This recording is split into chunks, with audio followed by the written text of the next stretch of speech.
Hey guys, Loomis here, and I'm back with another Langrisser mobile video.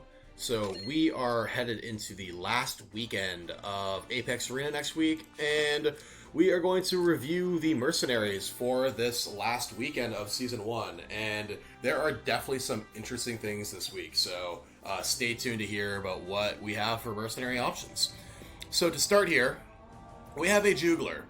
This is the first Mercenary Juggler we had, and I'm just going to click Stone Colossus, and I will show you why after. So, this Juggler is incredibly strong.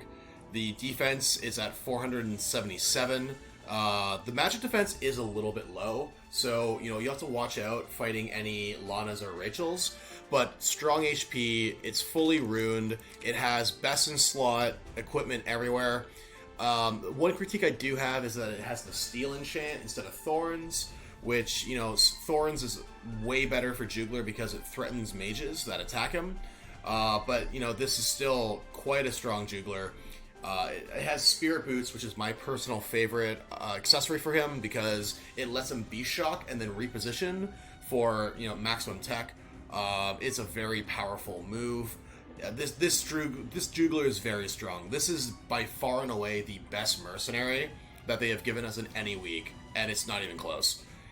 If you think back to some of the Landiuses that we've seen, this 6-star 2, like the Landiuses we've had in the past don't even scratch the surface of this Juggler. I'm very shocked they gave this to everyone. So if you're looking to try to crack Langrisser, climb to the top 256, or get into whatever bear you want, this Juggler is tremendously strong. And the reason I switched to Stone Colossus here is that, for reference, I have a pretty good Juggler. My Juggler is about 6,900 power. It's one of the strongest ones with Sarath. This one, 6574. It's a very, very strong Juggler. If you do not have a Juggler strong, this is a must run unless you have a stronger Juggler. I can't emphasize this enough. This Juggler this week is a must run. Alright, so next we have Lennon, who is definitely overshadowed tank-wise by the Juggler this week. Now, it is a Lennon. He's not the best PvP tank. However, he will definitely do in a pinch, and this one's pretty strong. Has Overlord, has Hard Rock, has fully runed, so, you definitely have some options in this Lennon, and if, your box is needing a tank, he will definitely do. Next, we have Byrne here. And I don't know what this commander is thinking. Lank from Baldia. We got a Nighthawk. I can't explain it. It is fully runed, so if you do need Byrne in your box, it's an option. He'd be fine if he didn't have the Nighthawk. And is definitely a little bit more of a tank-focused build due to the Hard Rock. So this one is okay. I wouldn't jump to use it, but he's okay. Next we have Ulti here, who is actually very strong. It's just shy of 900 attack, which is very high. It has all the runes. It has, basically best in slot everything, except I don't know why they're running Lone Star. My guess is because they got the 9% attack enchant here, and they just wanted to keep it. So, this Ulti is actually quite strong, and I would say it's something you should put in your box, especially if you're a strat team or want to try it or need a flyer. This is actually a pretty strong Ulti bowler, so I would rank him as a use. Vargas here, especially compared to the two other tanks, this Vargas is just not that good. He's missing the third rune. He doesn't have fantastic equipment. His equipment's okay. Unless this Vargas is stronger than your existing one, I would probably skip it. But it's just not a competitive level Vargas.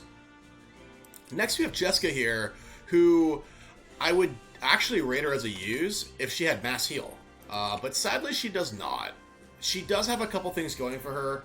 The drop near is actually an interesting pick, I think, because it now threatens anything trying to pick her off range wise.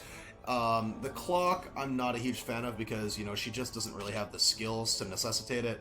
Like, maybe you might get some AoEs off, but like she's just not doing a terrible amount of damage. So this Jessica, because she doesn't have mass heal, I can't rate her as a use. Next we have Freya here, and now this is a 4th tank. This Freya has no runes whatsoever.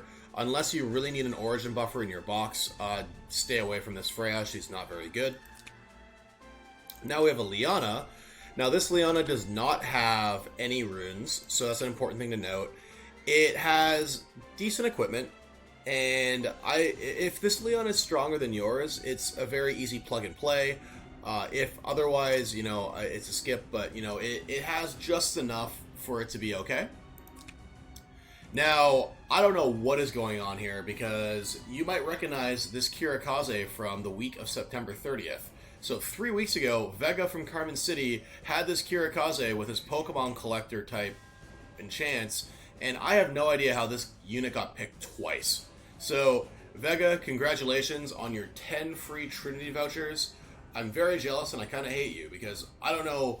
I mean, I kind of have half a mind. I need to build a random unit in my box, put the worst enchants on him, and apparently that gets picked for Mercenary. So, if you can't tell from this monologue, stay away from this Karakasa. It's horrible. And lastly, we have Lance. And this Lance is also not good. I don't know what they're going for here. They have thorns on him. They have this icon. They have no runes. Like, this Lance is just horrible. Its attack barely hits over 500. I can't imagine a reason you'd use this Lance, if I'm being completely honest. You need to be in a really bad position to even think about it. So, with that being said, my reviews this week: the Juggler is a must-use unless you have a stronger one. The Ultimiller rates as a use. The Lennon and Liana rate as a okay. If it's stronger than yours, replace. The Byrne, I'm not fully sold on, because he just has weird things in his kit, and the rest are things you could easily forget about. So that's the Mercenary box for this week, guys. Thank you so much for watching this video. If you enjoyed this video, I'd appreciate it if you could hit the like button and subscribe to my channel. And as always, if there's any videos that you would like to see in the future, please let me know in the comments below, and I'd be happy to make some. As I've mentioned in my last video, I am going to be working on and releasing some videos for Ancient Call coming up this week, because the approximate date for it to launch is exactly 1 month from now. So I want to make sure that all of us are as ready as possible for that. So look forward to that, guys. All right, thank you so much. I'll see you later.